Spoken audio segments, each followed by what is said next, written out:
Bagaimana jika tantangan yang sedang Anda alami adalah sebuah berkah yang tersembunyi? Ketika klien saya mengatakan dia mengalami sebuah permasalahan di bisnisnya, dan dia mengalami sebuah kondisi yang stres, saya jelaskan kepada dia sebuah cara pandang dari sisi spiritual yang mengatakan bahwa semesta akan selalu mencari cara untuk menghancurkan hal-hal yang kita jadikan sandaran untuk bahagia. Awalnya dia bingung, kemudian saya jelaskan, apa identitas ego yang sedang kamu pegang, yang sedang tersakiti ketika bisnismu gagal. Saya jelaskan, saya tuh merasa diri saya adalah seorang pengusaha, dan itu adalah label saya, yang ketika terjadi sebuah permasalahan di bisnis saya seperti merasa tidak bahagia. Nah, akhirnya saya jelaskan kepada dia, bagaimana jika kamu sebenarnya bukan egomu, kamu adalah infinite being. Karena ketika kita sedang terjebak dengan ego mengenai siapa diri kita bersandar kebahagiaan kita ke ego tersebut. Oh, aku seorang pengusaha. Yang menyebabkan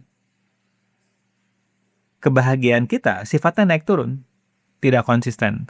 Ada sebuah cara pandang yang juga cukup menarik yang mengatakan bahwa berhenti menaruh kebahagiaan Anda kepada sebuah hal yang sifatnya naik turun, seperti jumlah uang di tabungan, pekerjaan dan karir dan sebagainya, yang akan menyebabkan level stres kita semakin tinggi.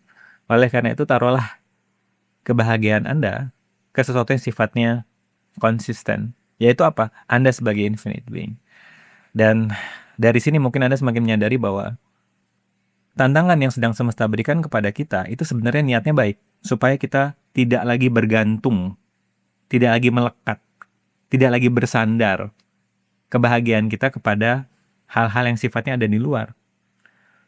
Semakin kita bergantung kepada hal-hal tersebut, semesta akan mendatangkan segala cara untuk hal tersebut hancur, sehingga kita kembali bergantung kebahagiaannya kepada diri kita yang sudah ada di dalam diri kita, yaitu kita yang infinite.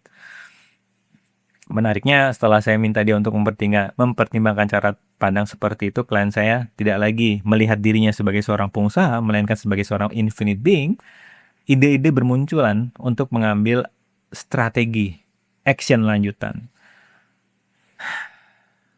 Ini adalah sebuah cara pandang, karena segala sesuatu yang kita jadikan sandaran untuk kita bahagia, itu akan dihancurkan oleh semesta yang niatnya baik, supaya kita kembali bergantung kepada diri kita yang sudah ada di dalam, yaitu kita yang infinite, kita yang spiritual, kita yang energi.